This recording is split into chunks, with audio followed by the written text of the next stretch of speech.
Ce programme vous est proposé par les laboratoires Frater Aziz. Bonjour tout le monde. Salam alaikum, Azouf al-Lawal. Nous venons de terminer les 2 journées de formation médicale continue sous l'égide de la SAGA.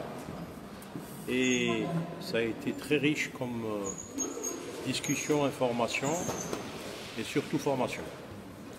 Nous avons parlé des problèmes de thromboprophylaxie dans la prise en charge des tumeurs.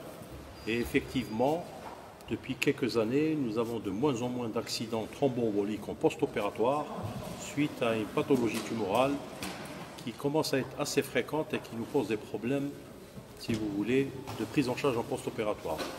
Les tumeurs des parties molles et de la racine de la cuisse, ce sont des tumeurs qui sont très emboligènes et qui surviennent chez des personnes âgées, qui surviennent dans des régions hypervascularisées au niveau de la cuisse et qui auparavant, il y a eu 2-3 décennies, nous posaient des problèmes de thrombose et surtout d'embolie pulmonaire qui est la complication des thromboses veineuses profondes. Donc depuis l'avènement de l'héparine et depuis la succession des différentes années où il y a eu l'énoxaparine et les autres molécules, nous avons actuellement un moyen pour prévenir toute cette pathologie de thrombose veineuse profonde.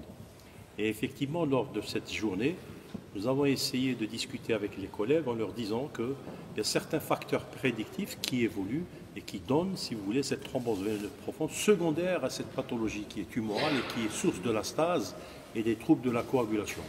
Donc actuellement, nous sommes très heureux d'avoir maintenant une molécule qui a une biosimilaire qui s'appelle Varenox, qui est produite au niveau du territoire national et qui est un produit qui nous a permis d'avoir une sécurité sanitaire extraordinaire pour prévenir toutes ces maladies. Donc il y a une longue discussion qui actuellement nous a permis de dire aux collègues qu'il existe actuellement des médicaments et que ces médicaments sont là pour essayer de prévenir ces maladies. Et ça rentre dans le cadre de la formation médicale en leur disant quelles sont les indications, contre-indications de cette molécule et surtout quels sont les malades à qui on va leur prescrire ce biosimilaire.